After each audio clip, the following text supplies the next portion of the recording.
issues.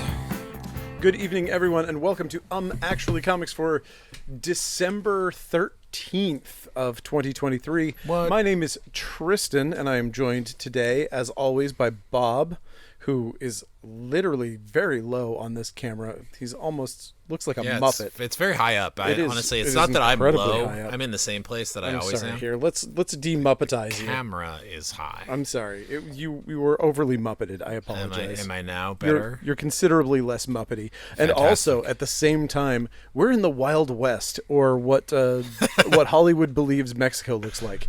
Also Iran yes, and exactly. any Middle Eastern country. We've put ourselves in sepia-tone. It's we're old. in the desert. This is a very oldie-timey podcast today. I'm cool with it. Okay. Yeah, I couldn't get a light balance to save my life, as you can tell by how washed out this comic looks. I apologize. We're going to fix this lighting issue someday. We're going to get a little more professional about this. I only have 2 Are we lights. getting sepia-tone comics as well?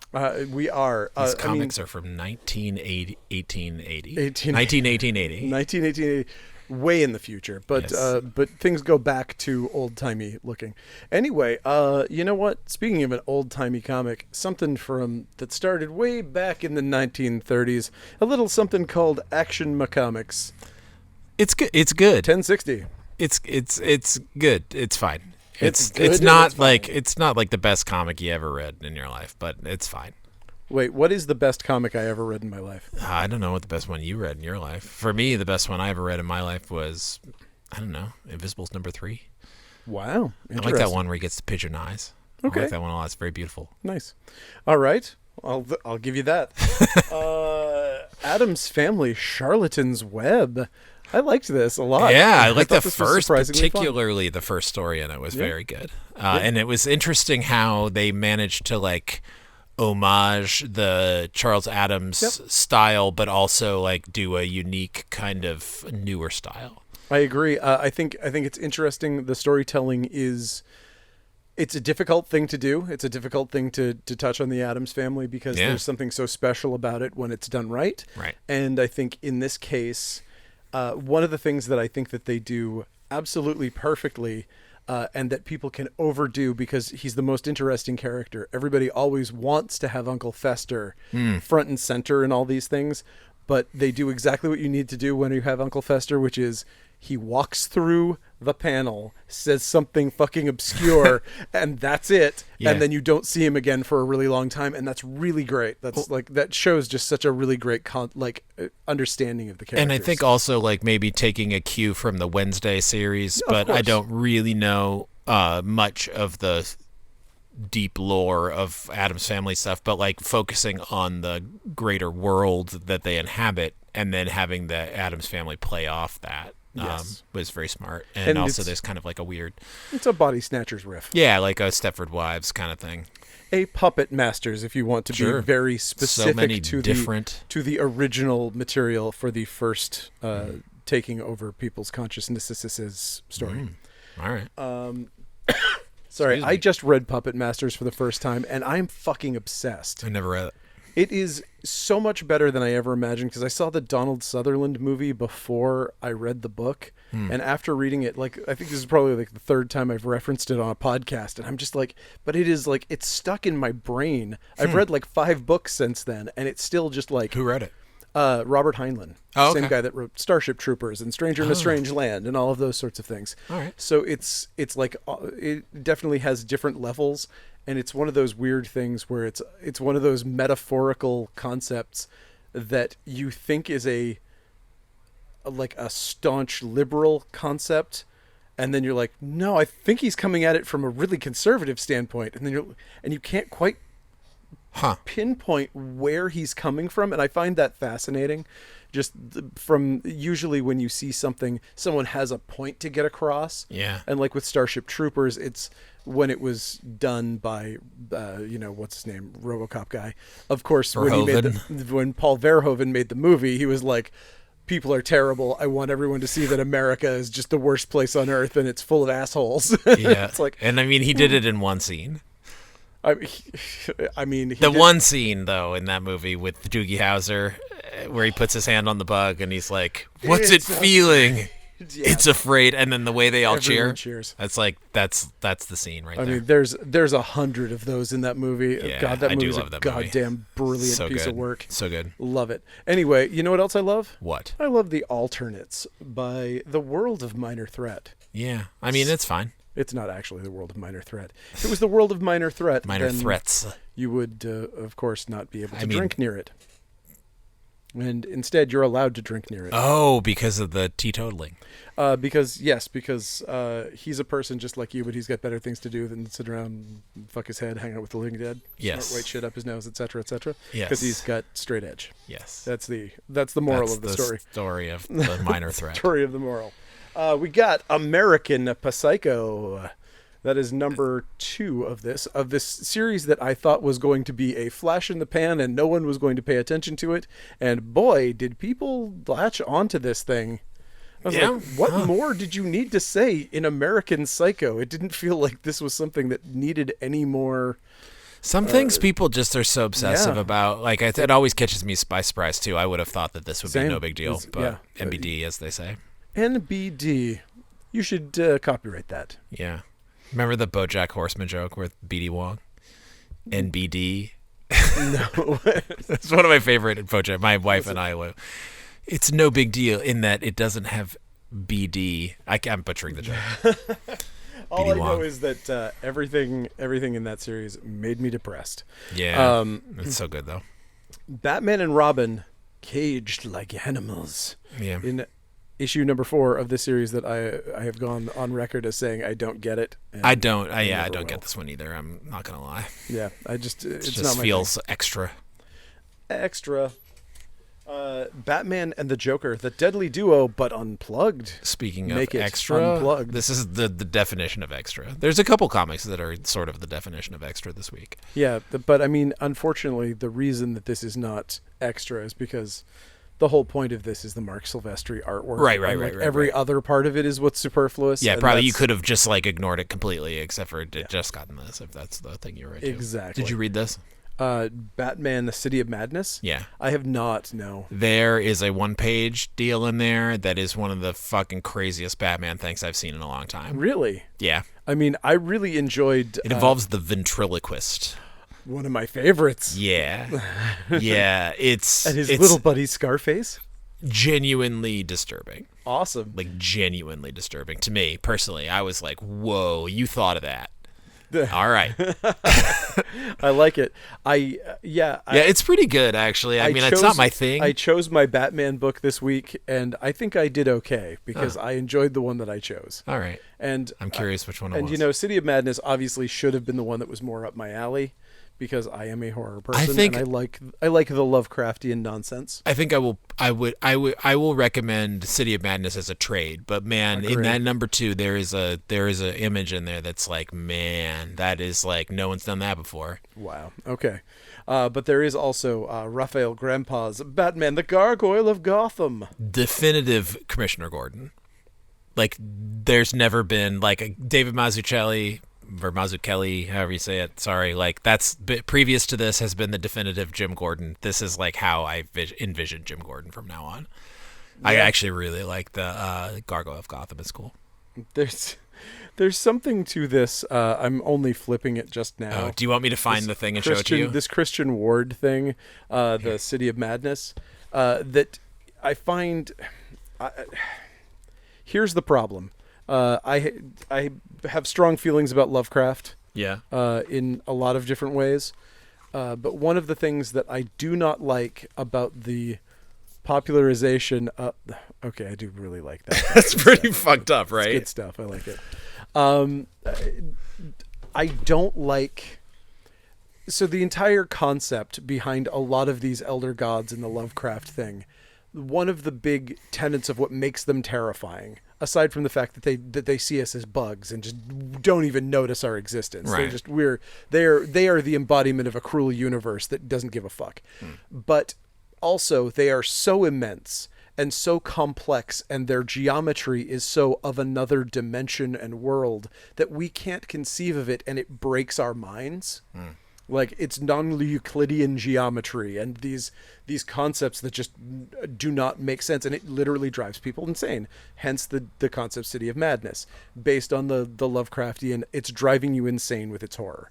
And then you get these like Lovecraft things, and it's like you can undo it so easily. That's why Lovecraft should only be handled by Lovecraft, in my own opinion, is because it's so easy for people to be like, hey, look, a Cthulhu, fuck him, I'm gonna shoot it. And it's like, stop. No. Yeah, like once the Cthulhu shows up, it's all just over. Right, exactly. Especially like Color Out of Space. When you Except for that even kind of puts it back in the box a little bit too. It does. But in this case, you have Nightwing quipping at Cthulhu, and it's like, well, okay. And this is like, I think it's doing a slightly different thing. Now, granted, Sure. like I did not like full weeds read this thing. I just like looked through every page and was kind of like, okay, the second issue was more interesting to me than the first one, but really it was that shit with the ventriloquist that I was like, God, that damn, like that's pretty crazy.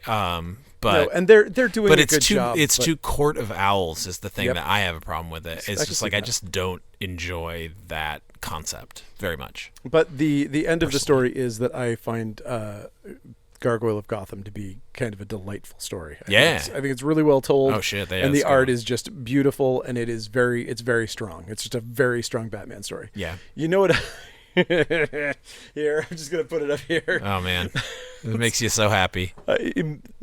Does it makes me happy. Does it make me laugh in a way that it's like, oh, I got taken. Okay, all right. You did it. You fucking... No, I mean, it's the same comic with like one different page, but that's all it ever was. They never said it wasn't that. Like, it's you always knew that's what it was. Did I? Yeah. I mean, I've seen that page before. Oh, really? I thought that they literally had more in the vault that they weren't. I knew that. No, it's like literally it ends the same shitty racist way that it ended before. Like, it's super dumb. And I forgot how racist it was. It's pretty bad. I forgot. I mean, it's weird because it's one of those inexplicably racist things where, you know how like people, the saying about pornography, I know it when I see it. This is like that. Like, I don't even think I can actually explain why this is racist, but I'm 100% sure it is. Well, it's weird because DC like sort of like plays it fast and loose with that stuff by having places like Iraq and like fake countries. But that was whereas this Ayatollah one Khomeini. is like, this one is like Iran. It's like, it's not like pretending to be a fake country. It's like it's wearing its like cultural insensitivity at best on its sleeve. But you do get that panel halfway through the comic that you never saw. That's just like, I'm a sucker for a happy Batman panel. I am, and Batman's never been happier than in that one panel. There's never been a Batman panel where he's like happier. He's insane. He looks completely insane. Yeah, I mean, maybe in the 50s, like, he was pretty happy. That's true. A lot of the time. But, like, post Neil Adams, Batman's never been Usually happier. he wasn't happy wearing the Batman outfit even back then. Like, usually it was like Bruce Wayne, who was like having a party and chuckling about the there's like events. we were talking last week about the Zur-En-Arr, like that one panel. I love that where he's like holding the Bat Radio at the end and he's like beaming, like he's just like, yeah, I did have an interstellar adventure. It's fucking great. Yep. Oh, anyway. God, speaking of things I like, there's a lot of Batman books this week, and I hate that there are so many Batman books. Yeah. However, that said, you get the last panel of this, which is the best thing I've read so in a much DC of book. So much of what's been coming out, I'm really enjoying, and this Silent Night comic is so fun. It's so freaking fun. I can't get over it. Did you read this? I flipped it. These three panels, the last three panels in the comic. You know what? While we're on air, I'm literally going to do this. I'm so sorry. It's so good. It's that amazing. Is genius. It's amazing. Jeff Parker is brilliant, and I love it. That is the most Superman moment I've ever read in my life. Exactly. It's so good. It's just like cuts right to the heart of the character. Fuck. Perfect. God. Chef's kiss. Jeff Parker. What man? This week had some weird stuff, but it had some great moments. Like there's some comics that were kind of like overall maybe kind of average, but like just had like stellar moments in them. Anyway. Yes. Now there's a facsimile of Year 1, Part 2. There's a facsimile of Year One, Part Two. I'm going to show you that for 2 seconds. Look at that. There you go. Take a look at that. But what's really more important is that you can get this big and crunchy Bigfoot in an ad on the back. Wait, I'm going to hand you something. Cool. So there were no copies of this, so you have to use this one. Oh yeah, we pulled them just in case it sold out. Yeah. Because we were a little worried. So that one is new, but like that's the second print. Sure. But like we'll do this. Here's Beneath the Trees Where Nobody Sees in Games Without Frontiers. Number 1. Oh, reprint. New cover. New cover. And here we go. Part 2. If you liked the Part 1, you're going to like Part 2. I hated Part 1, but I was like, maybe there's something here. And also, you got to give me that one back because that's the one I bought. Oh, okay. But I am totally on board with this comic now. Number 2. Interesting. Number 2 took the ball and ran with it to an extent that I was like, okay, like I'm into this. I didn't bother checking it out. They went ham with the to coin a phrase.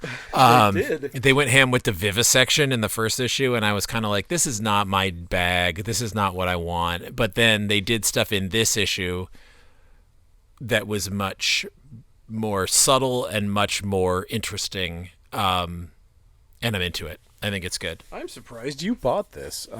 So here is Birds of Prey Uncovered. Yes, which has 1 page of content from Leo Romero and Kelly Thompson, which That's all you needed. In a lighter week, I would be like, okay, that's enough, but not this week. Wait. And then it's just a bunch of pinups. You're talking about Beneath the Trees. No, I'm talking about Birds of Prey. So you want this back? Yeah, that's. I was thinking that you were talking about Birds of Prey. Birds of Prey. I was like, I can't believe that you bought that. Okay, no, I did not buy that. Although the 1 page with new content is actually pretty good. Pretty cool. Other than that, it's just a bunch of covers. And here's the spoiler from last time that Blade was out. I really enjoyed it. Oh, there he is. It's the spoiler of the last page of He's Blade. Hanging with Drax. He's hanging with Dracula, and I love that they gave Dracula his sweet Tomb of Dracula logo. But I love it. I like this story. I like this Blade run. I think it's really fun. Would you say it's a Blade Runner? I would say that by reading it, I myself am You're a Blade Runner. Yes. Sorry, I botched the joke, but you brought it back home. I phoned it back in. Okay, here is Captain America versus the Emissary. I don't know what that is. It's just the guy who fights. The guy who fights. Damn them all. Danger Street them all. Danger Street. The Dickenses of Danger Street. I waited 12 issues to decide I hated it. Perfect timing. Yeah. Perfect timing. I mean, I actually did decide I hated it multiple times throughout the run, but then it kept being really good at different times. So I was like, this is good. Wait, no, it's bad. It was like almost like issue to issue. But the final run, the final stick the landing was like... Yeah. It's very...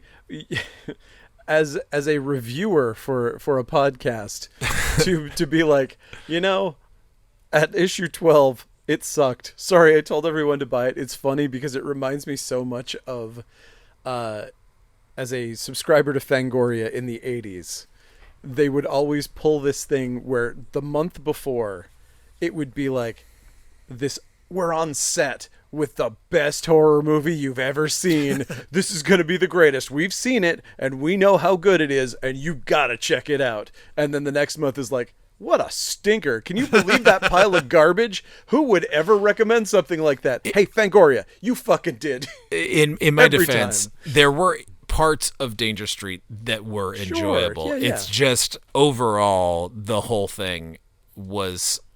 You need more dingbats in your Danger Street. Honestly, had there been more dingbats, I probably would have had a stronger opinion favorable of it. Had there been more, there were aspects. Whatever. It's not worth talking about. There's so many more comics. Well, there's Daredevil, and it's a tie into Gang War. Yeah, I didn't give a shit about that. There's Dark Spaces Dungeon, which, as we've said before, is basically the best of this ongoing series. That's got a good artist. It does, and it's... Can't remember. It turns out that this thing that... this is like late in the series thing is what's kind of turning me around on the whole series. Nice. That's cool. Is it as cool as 'Twas the Might Before Christmas? There were enough good stories in this that I had to bring it home as a fan of dumb Christmas superhero comics. Like I was gonna buy this probably no matter what, but there were actually some really good ones in there. Yeah. The Bat Mite story actually was not my favorite of them, but the Teen Titans one was really good, except for the odd fact that Cyborg just like isn't a cyborg in it for some reason. He's just like a kid. But I liked that, and I do think they need to do more stuff with the classic like Go Titans. Agree. The Harley Quinn Amethyst team up was good. The Lex Luthor Night Before Christmas was a gem where like it was just cool to see Luthor and Constantine. Yes. Who I'm gonna say Constantine. I just like I know it's not right, but I don't care. Just as you finally got me to start saying Constantine. Yeah, you're gonna revert back. Okay, no, I'll say Constantine. Okay. Then there's a good Superman Christmas one that reminds me of that Paul Chadwick story that was in an older one. God. Just kind of like a classic. And then what else is? Oh, and then the like big gay Christmas one with Extrano from the New Guardians and a Bunker from the Teen Titans and every other DC gay character who all hang out at a party at the end. And then there's a Batmite story. All right. We've got Detective Comics. This is not bad. This is the one with Jesus in it, I guess. Maybe. From the cover.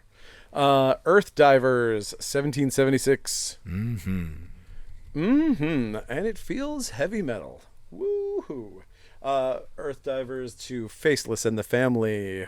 I like Faceless and the Family. It's a good art comic. Yes. If you were to ask me what is happening in this book, I would not be able to answer your question. It's a group of post-apocalyptic like survivors, and they're going on a quest together. They kind of like one of them leaves and they're trying to, so basically they're living on a world where it's just a giant hand and each finger is a different city, and they have to go into the different cities to get something they need to survive. Perfect. But it's an art comic. That's honestly that is definitely an art comic. Awful lot more than I got out of it. So no, it's great. The art's great. Well, it is. I like it. It's very trippy. Just like Green Lantern #6. Ooh, man. Sinestro is a Red Lantern now. Spoiler. Oh, boy. You know, if that's a thing that you're excited about, you've got the comic for you. Guardians of the Galaxy. So good. Yeah. It focuses on Mantis. I love the deal with Mantis. More Mantis all the time. Yeah, no, it's great. She's like pulling different versions of herself from all the different multiverses. So like when she's fighting, she'll be like all these different versions of Mantis. It's really cool. Actually, it's good. And there's like a cool Drax moment in it too. That is a very smart use of Mantis and her particular set of skills. Yep. I think it's cool. Here is this book that I have not read a single issue of. I don't know a goddamn thing about, and it doesn't seem to be selling very well. Hopefully that's not my fault by not reading it. I'm sorry. It is called A Haunted Girl. But it is also by Z Comics, which means that it's just some rock star that wrote it, so I assume it's not that good. I flipped through it and nothing really jumped out at me. So House of Slaughter, with probably the weakest cover of the week, I would say. That is I guess the point is that it looks like a child drew it, but it looks like a child drew it. Not very good. Invasive. Here's one. Did you read it? I did. Gross. There's definitely some gross stuff in this. Some very good character design. Yeah. I'm really into. So this is a thing that, like, Cullen Bunn being a horror fan, he's borrowing super heavy from Phantasm here, but he's not wrong. The Gravers are the best part of Phantasm. Like the coolest element that was never really shown anything about was you got the tall man, he's got the weird spheres, but in the background you've got these like 6'5" dudes wearing the rubber aprons that work in the mausoleum, and they wear gas masks and they're dead. And like if you pull their gas masks off, they die or something. You know, like they're really weird. Their mythology is not really very clear, and they're just kind of in the background. And these basically are Gravers from Phantasm. It's a weird surgeon. It's like a Dr. Giggles type. Yeah. And he's got a bunch of Gravers. He's got it's three definitely guys. like a big surgery angle. Yes. Like, so it's like all these people that are like, addicted to like fucking themselves up surgically. And then like this hospital. Yes. That like, and that's why I think rogue Phantasm, surgeons. because that, it like, looks more like the mausoleum from Phantasm too. Yeah. Like, I've of actually this is never very seen good. Phantasm. Watch fucking Phantasm as soon as you can. That is the first Phantasm you absolutely have to see. It is a delight. Okay. Do not try to make it make any sense, because Phantasm, literally, it's based on the concept of a phantasm where it doesn't make sense, like a phantasmagoria. Okay. Like it is not a sensible plot in any stretch of the imagination. So just let it wash over you and He's got enjoy that Soho down to craziness. Brighton, the silver ball. He's got to play them all. He's He's a pinball wizard. It's a sequel to Tommy. It went in a really interesting direction. Imagine if the Acid Queen took over and just redid Tommy from the base up. Yeah. That's pretty much it. No, but really do. I Phantasm probably should is watch a it. delight. Phantasm 1, if you want to see a great, really well done independent film that is a cool, spooky idea. And part 2, if you want to see a later era Freddy Krueger style bad movie with lots of expensive effects and a guy that makes a shotgun with 4 barrels. Okay. I mean, you could always use 3 more. Yeah, or 2 absolutely. more. Or however It's many pretty more. fun. It's pretty fun. Have you ever done it for your Fun Box Monster podcast? We did all of the Phantasm movies. We did like 1 through 6. So you could have me on as a guest. Oh, but you've well, already done it. I'm sorry, but you should see it. All right. Anyway, okay. Cool. Kill more. Yep. It's somebody who kills more. They got a nice thick ass Henry Rollins neck too. Maybe that's how they kill people. I don't know, because I haven't been reading it. You know who else? You know who else has a big thick Henry Rollins neck? Lucas Cage. I did not like this comic. I thought it was actually pretty poorly illustrated. Oh, that's too bad. I liked the first one. Fine. I thought the first one was fun. Yeah. I like the idea of them getting together a super team in the middle of this, like, it's a very war. nice street level, like, superheroes are outlawed, which it's been done a million times. Yeah. But it's kind of fun when this happens. I think Luke Cage's outfit sucks. Yeah, it's really bad costume design. There's something about it where it's like, I get the idea that what they're doing is making an homage to, like, what's his name? MF Doom. But if his goal is to not be recognized as the mayor of New York, Luke Cage, like, he's done a very, very bad absolutely. job. Although we do live in a New York City, I guess, where Daredevil is, like, revealed to be Matt Murdock, and then all of a sudden it's like, hey, actually, it wasn't me. And everybody's like, oh, okay, yeah, I guess it wasn't. Yes, and no one will ever know who Danny Rand is because he's wearing an Iron Fist t-shirt. He's like, I'm just one of the many Iron Fist fans that wears this Iron Fist shirt. Yeah, and uses an iron fist as a weapon. Actually, he doesn't use it anymore. He no doesn't. longer He has no his longer Iron has Fist. his Iron Fist. They took it away. That went to his protege, that little girl, in that last series. Okay. Oh, and Swordsman. So there are 2 of them. There's a little girl who has the Iron Fist, and I think the Swordsman now has the the Swordsman, like Is it- Hawkeye's no, not Swordsman? Fuck, sorry. What's the name of the Swordmaster? Is that it? Swordmaster. The Asian character from Okay. from Agents of Atlas. I Series. didn't realize that Danny no longer had the Iron Yeah, Fist. it got taken away at some point. Taken because away. you know Yoinked. because that dude from the Game of Thrones ruined it for everybody. The Prince of Flowers or whatever his name is. I don't know. I didn't watch Game of Thrones. Well, there's a game and there's Thrones. Yep. Mad Magazine. It's one of the maddest magazines you're going to find on the shelves. It's fine. Jack It's Davis fine. has a cool drawing of a horse in it that made me laugh. There's a really funny drawing of a horse in there. I will, honestly, almost worth the price of admission just for the funny horse drawing. Yeah, the horse. It's like a gag where, like, it's all making fun of ads. The whole show of Mad. That's the theme. Yeah. So there's some classics Yes, it's a lot of old and a rehash Mad stuff. Men parody. I get because it. of ads. Because of Mads Mikkelsen. Yes. Who is the Good owner old of Mads Mikkelsen. Good old Mads Mikkelsen, the publisher of Mad Magazine. Yes. We've got Marvel Zombies #3 with just a delightful freaking cover. I love this. I love this B cover, the Peach Which one's Momoko that? cover. Yeah, and Peach Momoko has a story inside. Yes, she does. I think she's had God, I don't know how she churns out 40 pages a day, but she seems to. Like 10 covers a week. I don't know. Nor do I. Excuse me. I will excuse you. Please excuse me. Masterpiece #1. I was much better than I expected it to be. I agree. I'm a sucker for the fact that she's a skateboarder, but Nice. but it's also, it's, would I say that it's that much different than like if you took Runaways and made it a single person without superpowers? No, not really, but Yeah, I don't know. I mean, it would be a good TV show. It would be a good that's obviously like what's going on. yeah. It's just it's nice that it's a Bendis thing that is decent, and you don't have to have read like 400 Right, before yeah, it. It's yeah. just like you could just kind of jump in and it's Yeah, fine. It was fine, and the Alex Maleev art is good, and there was nothing. I could not say anything negative about this comic book. Perfect. I in fact very much enjoyed it too. So, Miles Morales, Gang War tie-in. Yep. Moon Knight. Guess what happens to Moon Knight in this issue? That's right, he gets a pony. Yes, the final panel is like, make that comic, please. Actually, yeah. Just make so that comic. there is a reveal. I think that everyone is well aware that this is the Death of Moon Knight issue, and the team that comes out of the rubble looks so fucking cool that Yeah. I am very pleased with this plan. 8-Ball and Tigra on Oh. a team. Done. Yes, so good. Give it to me. I'll buy it. Operation Sunshine. The This story is with a the cool most looking book. gremlins. It's got a lot of gremlins in it. Yeah. The Outsiders, number 2. I liked it because it prominently features the challenges of the unknown. And I like the fact that DC is still like, oh yeah, these guys exist. That's nice. Yeah, I no, was unaware it's of fine. It's like this weird. Actually, there's a pretty cool.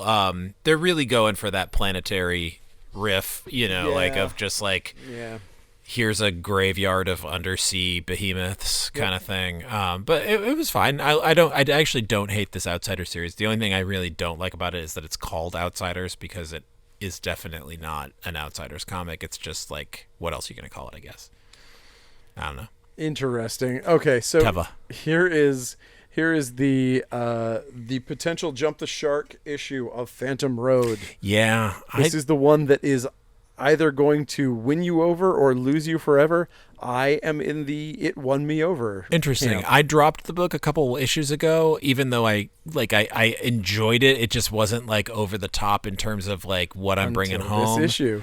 And then this did not sell me. Really? No. Oh, I love it. I think this is an interesting. You know how I feel about those types of things. I don't want to say Oh, okay. because it's a spoiler. I don't. So I'm actually curious if we're talking about the same thing.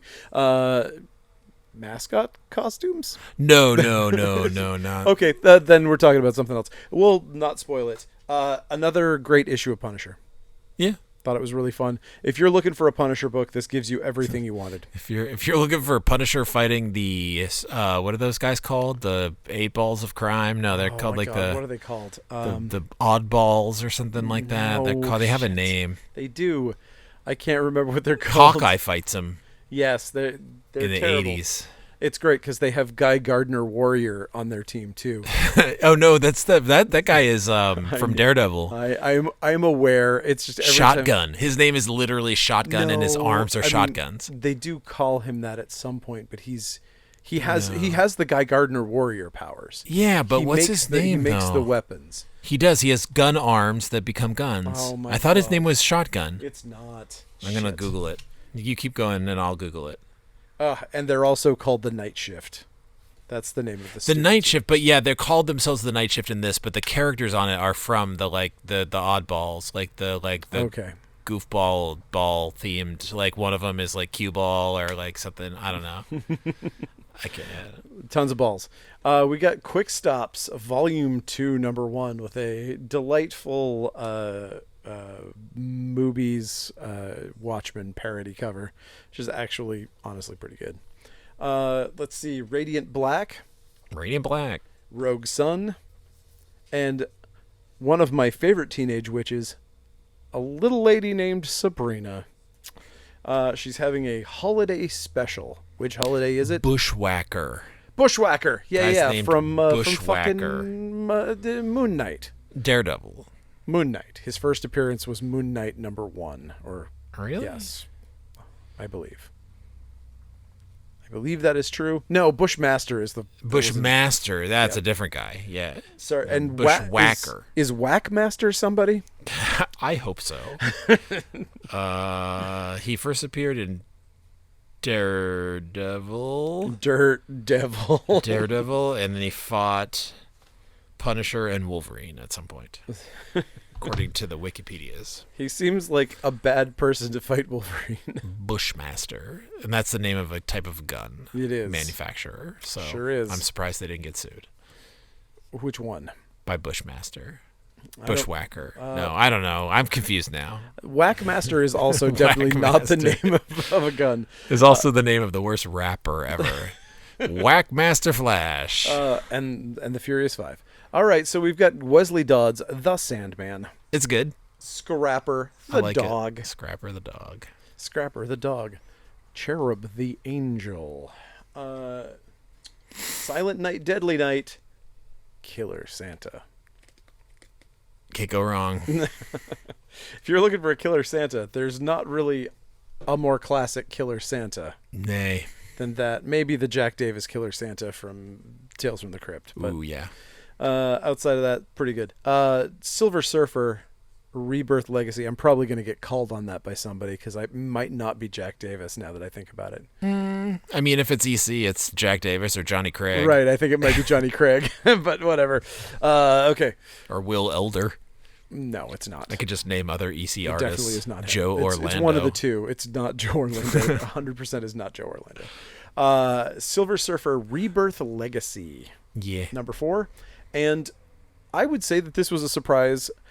I don't want to say this is a surprise because the guy's a friend of mine, but I was surprised at how good it was, to be honest. I was surprised by how good it was. I can say that. I know Kelly definitely does not listen to this podcast. I actually really liked the comic. It's but good. Skeeter's fucking awesome. Yeah, Skeeter's was one of the stronger books of the week and definitely one of the best number one issues for this week. As far as a if not the best. Like somebody doing a B-movie riff about murderous animals, Skeeter's is fucking cool. It's got so much Kelly loves the gore. He's definitely a horror fan. And is that the one? God, you're going to tell me that I'm wrong, aren't you? It's Johnny Craig. Oh. Is that what I said? No, you said Jack Davis. Fuck. I got the wrong one. Okay, I think that's Johnny Craig. I already got fucking checked on it. Apparently it was not the one I thought. Anyway, Skeeters. Kelly Williams. Jesus Christ. Sorry, Kelly. He is awesome. Tree Beardy on Instagram. If you want to follow him, he's awesome. His art is super fun. He did some stuff for Rad Wraith, which I really appreciated, and he has done. I think he did a T-shirt for us or something else too. But nice. Skeeters was cool. It was a good, really good. Giant monster kind of thing that you'd be scared of, kind of just fun, like The Fly kind of. Also, even when it's not the giant monster version, when it's just the little ones, it's disgusting. There's some really great. There's some really classic '80s gross out moments in this that are really, really, really, really fun. Like when people are getting desiccated by having all of their liquids sucked out of their bodies by insects. It's these gross little husks, and there's all sorts of gremlin pods all over the ground, and it's chock full of viscera and goo and gross stuff. And Kelly is definitely one of these guys that's the heavy metal kid that sits in the back of the classroom and draws Eddie decapitating the teacher. He's just one of those dudes, and it's great, and I love him to death. Awesome. Awesome. Yeah, it was really fun. Fun. And also he also worked on Stay the Night as well. I hooked Jackie up with him actually, so that was cool that we managed to make that happen, and I'm glad to see that he's got his own thing going, and this is super cool. Anyway, Sonic has a hedgehog. I don't know if you're familiar. And Space Usagi. Classic Space Usagi, colored for the first time, colored in. And the B cover of this might be, without question, I would say, is one of the top, most adorable things I've ever seen in my life. Oh, it's not even there. Yeah, it's there. Is it the one with all of the little rabbits in space? No, it's not. Oh, that's the Chibi cover. No, it's that one.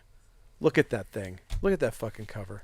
I didn't even see it. Oh my God, this is the local comic shop day that's so late, but it's this beautiful little all of these little space bunnies coming down to visit Usagi, and he's a sort of, I don't know, platonic ideal of an adorable rabbit. It's actually like a traditional Usagi drawing. It's not a space Usagi. He's got his like robes and stuff.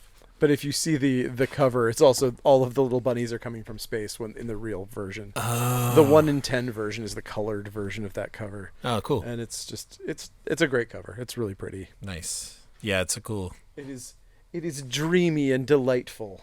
If you like adorable bunnies, you'll love that cover. So Speed Force number 2. I think this is a fun, just like kind of toss away DC Superbook. I mean, it's got a lot of T-balls on it. It's fun. I mean, Mr. Terrific is in the comic, so it does make sense that his T-balls are all over it. It's, I guess it's no different from teabagging. It is not. It's exactly the same, in fact. Mr. T and the T-Force. Did you read the Spider-Gwen? I did read Spider-Gwen. Yeah, it was fun. Okay, so I'm on record saying that I hate music stories. Sure. And that is true. I still do. I still found this annoying just for the fact that it's a music story, but this is my own baggage from years in the closest thing to the music industry that I'll ever come. And so I have a lot of baggage attached to that. So I don't like these stories in general, but this was fun. It was done really well. It's smart. I like the inclusion of Dazzler. I like the fact that they go on tour with Dazzler. It makes a lot of sense. The inclusion of Dazzler is what makes the comic fun, actually, I would say. And that and the fact that like bringing Gwen, that version of Spider-Gwen, whatever, back to like their own universe, and not having it be like, oh, look, I've popped over into your reality. Like I think that's kind of super important. Burnt on those kind of stories. And more than that, I mean, because you're literally like, when you have Spider-Gwen in the 616, you're basically taking away all of the cool things that you can do with the character. You don't have all this baggage of 60 years of comics that you have to explain in these freaking things. Instead, you get to expand on these things, and you get to be like, oh, hey, Black Widow, you're a band manager in this reality. That's cool. I like that. Yeah, like, that's a fun idea. Oh, Frank Castle, you're the chief of police. That's interesting. I like it. These are cool new ideas. Also, just like having Spider-Gwen like in the main Marvel universe is just kind of mean to Spider-Man too, if you think about it. It's like, this person that you like mourned the death of for decades, like, or whatever story beat time for Marvel is, but like it's like, and in Marvel it's like less time since she's been dead, and then it's like here she is just like hanging out, and also she's even cooler than she was when you knew her, just like, I also like the fact that she's a drummer. I think I do like that she's the drummer. Like I think it's such a smart choice to be like it's more rock and roll, like movie appropriate than her being the bass player, which would be the thing that you would go to as a we can replace you at any moment. Sorry, bass players, I love you all. Betty Brant is a much better bass player. Great, but like as those things go, I think it's cool that they're not. It's a much less Mary Sue moment. I think. I think if you had made her the singer and she played guitar, I think it would be like too much. Yeah, that's what I'd say. I do like the art. Enid Balam, the artist. I just penciler. I like the idea that I hate to say it. D'Amico as the inker. But when you're in the rhythm section, as much as you're like literally the most important part of the band, regardless of what anyone thinks, you are still replaceable, which is also interesting. And I think as a character thing for that, it's like you're replaceable. That's weird that you're like this incredibly important character in the Marvel universe, and also just like, but in your band, there's like 3 people who could take your place at this show. The only problem I have with the drumming aspect is that it bothers me that nobody bothers to actually draw a drum set accurately. Like, and it's like you could just not draw the parts that are hard to draw, and it would still be, but like drawing it just like I also it's like get a annoyed by how microphone she's stand holding with her a sticks. yeah, or like a micro, like literally this the symbol is just sitting on a microphone stand. It's like that's not how that works. Like if you're gonna draw it Yeah, accurately. I If you're agree. gonna go the extra mile to like draw it, don't just draw something dumb. Like don't just make something up. Yeah, yeah. No, I get it. Just draw a stick with a symbol at the end. Like okay, like that's fine. Like no one's really analyzing it that much, except for people who play drums, and they're Yeah. just mad. They're that just you mad. didn't do it right. Like, oh my god, she would totally have those Pearl quick release things for her cymbals. There's no way she'd be fussing with The those. guitar does have 6 strings though, so I hey, will give them impressive. credit for that. Good job. Clearly not playing for the B-52s. Oh, this drum set is just like it's so poorly drawn. I'm sorry. Shadows of Starlight. The Star Wars comic book. It's got a spoiler alert. It's got a Wookiee Jedi. We got Hyperspace Stories. You know, is this the one with Lando on the cover? Yep. Yeah.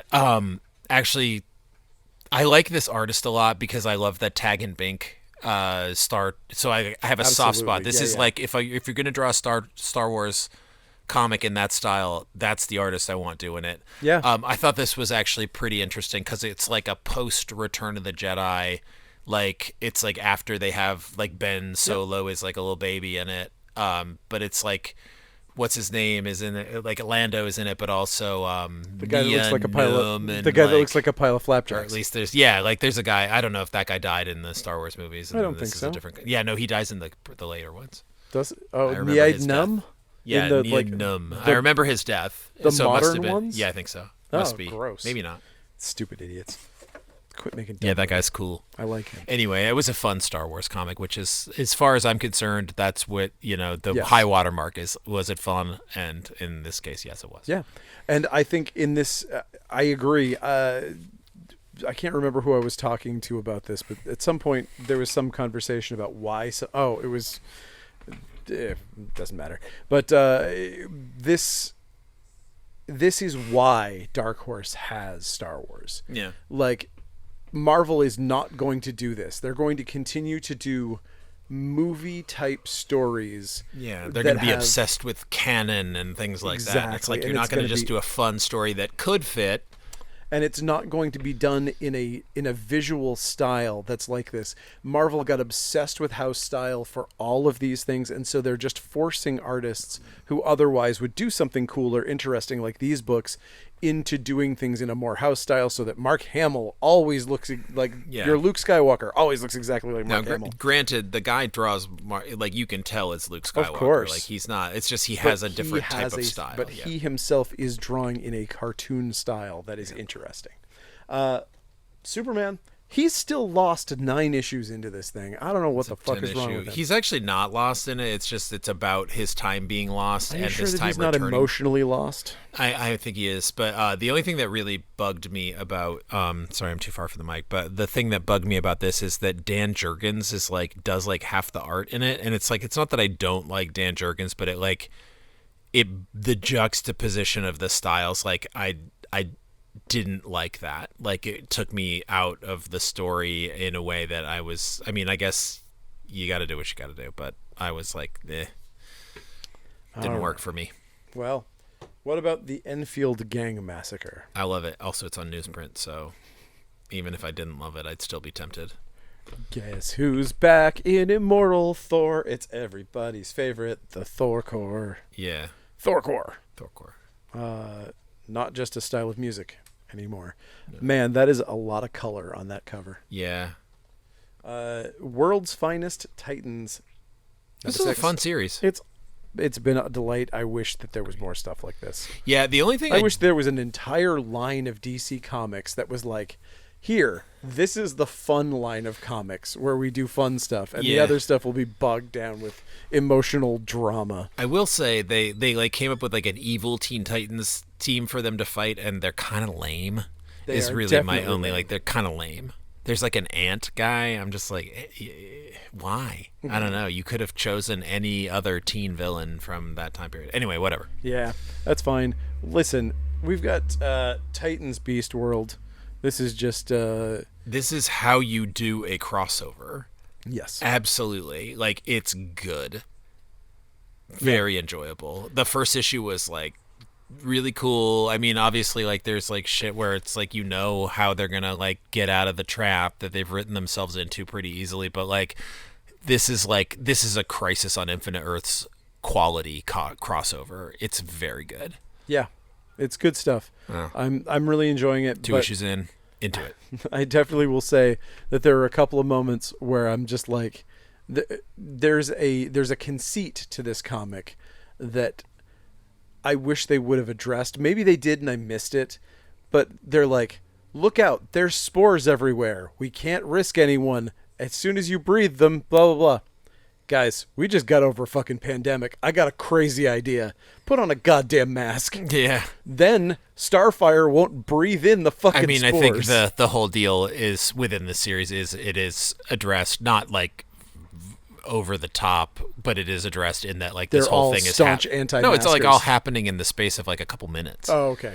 Oh, really? Yeah, so in the first issue, there's basically this thing where there's this Starro. So they basically they do a take on Starro, where they introduce that there's the Necro Star, which is like a version of Starro that's from Tamaran, which is where Starfire's from, and Starro is like an antibody that fights this thing, and that's how they defeated it the first time, and then they imprisoned it. And then this guy that's been floating around the Titan series is like actually from Tamaran, and he like unleashes the Necro Star. So they need a Starro in order to beat it. So Beast Boy is like, I'm gonna become Starro, and he does, and he beats it. That happens in the first issue. But and we're then, set up to know that he can do this. That he can split himself into tiny pieces from this one story. But like they did, regardless did of whether it's out of agree. left field, they did do their. Yeah. So then, what happens at the end of the first issue, which is like 2 weeks ago or last week or whatever, is that for whatever reason, Amanda Waller sends this like weird version of Dr. Fate to like kill Starro, who's called Garo because it's Gar, the Beast Boy, and so basically he like murders his brain, and he dies. Like he legitimately dies. Like there's a clear out they've written into the storyline, but like but I would rather have them do a death like that than just like have it be like it's real and then like just I agree. Like Moon Knight or whatever. But like so then he basically just becomes this Starro, but he's like a Beast Boy version of Starro, and then he sends out the spores that turn people into animals, and that's what's happening. And this whole deal, the first 2 issues, it's like boom boom, it just happens. Why Amanda Waller would do this in the first place is really the only problem I have with the whole deal, because it's just like she's not a villain. Like they just decided she was, and so but like even as a villain, her motivation for doing this whole thing makes absolutely no sense. I'd go one better for you on Amanda Waller. Why does she do anything that she's done in the last 5 years? Yeah. Every single time Amanda Waller comes out, she is a Deus Ex Machina for nonsense. Yeah. They're just like, okay, we want to make sure that Superman accidentally cracks the planet in half. Okay, I'm gonna send a tiny person into Superman's brain, and I'm gonna pull out a neuron. Why? I don't know. I felt like it today. Yeah, that's the thing. Is like she's somehow has decided that she needs to end superheroes, so she gets a bunch of supervillains. Like that in itself is like, if you want to, it just like doesn't make sense. But then also like, oh, but although that said, in this issue they do have like a thing where she's just like, well, this is definitely not what I wanted to have happen. So at least there's that. But whatever. Anyway, I do think it's good. It reads very much like Crisis read as a reader of Crisis, like, and where like something like Death Knights or whatever that Scott Snyder one that was just like over the top, just like nonsense, like, and didn't pretend to not be nonsense. Like that's fine and fun if that's what you're into, but it's like it's just an excuse. Whereas this is like actually telling a story and coming up with like certain things that like are actually. And if you want, and you know what, here's a segue for you. If you wanted nonsense out of this story, then you could also read Eastworld Tour Gotham, which is full of fucking nonsense, and I love it. It's great. It's really fun. There is a really, really, really fun story with Cat Huntress that is just like, it does not take itself seriously at all, and it is fucking hilarious. And Harley Quinn's a giant bunny. That in itself, that's also another. There's actually this was good. The ones from last week I didn't like very much. The 2 tie-ins that came out last week, but these 2, or this one, I thought was actually really fun. Furries, get the fuck on this thing. Jesus also, Christ. I do really like that Batman, when Batman becomes a beast, he doesn't become a bat, he becomes a dog. Yes. I think it's pretty funny. Oh, poor guy. I mean, I guess technically he's like a wolf, but he's like thinking dog thoughts. He's like, my master is Gotham, like kind of shit like that. Pretty funny. He is pretty silly.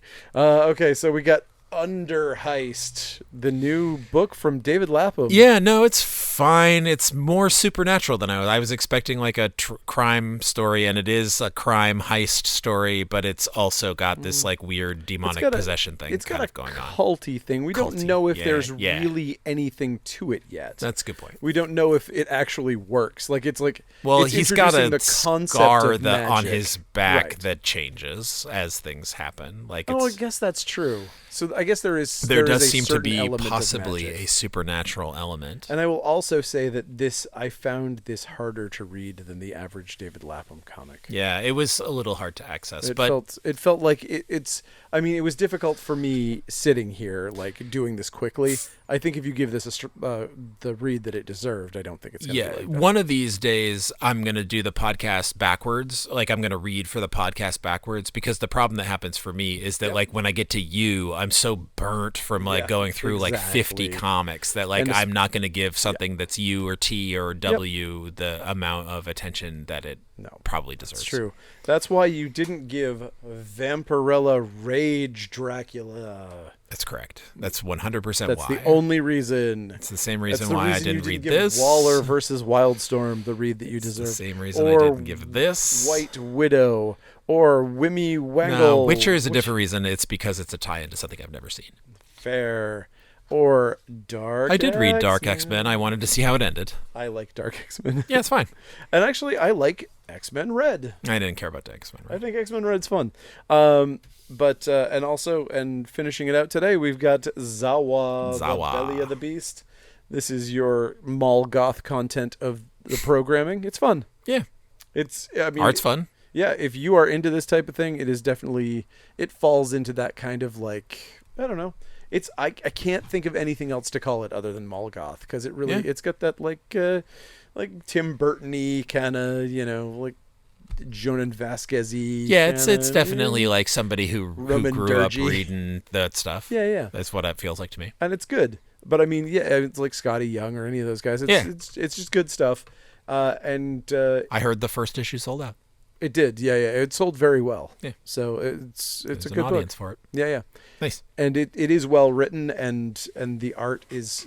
It's not just that the art is good; it's that the storytelling is good too. So yeah. I like it. There's a bunch of trades out this week too, but we're already going long. So yeah, I'll do video on the Instagram, and I'll try to spotlight a few of those trades.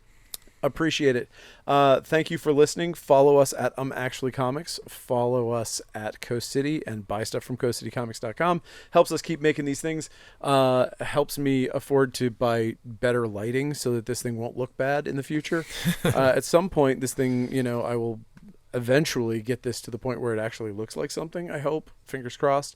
And that's about it. But yeah. And soon you can go viral like other comic shop owners for saying for your hot takes.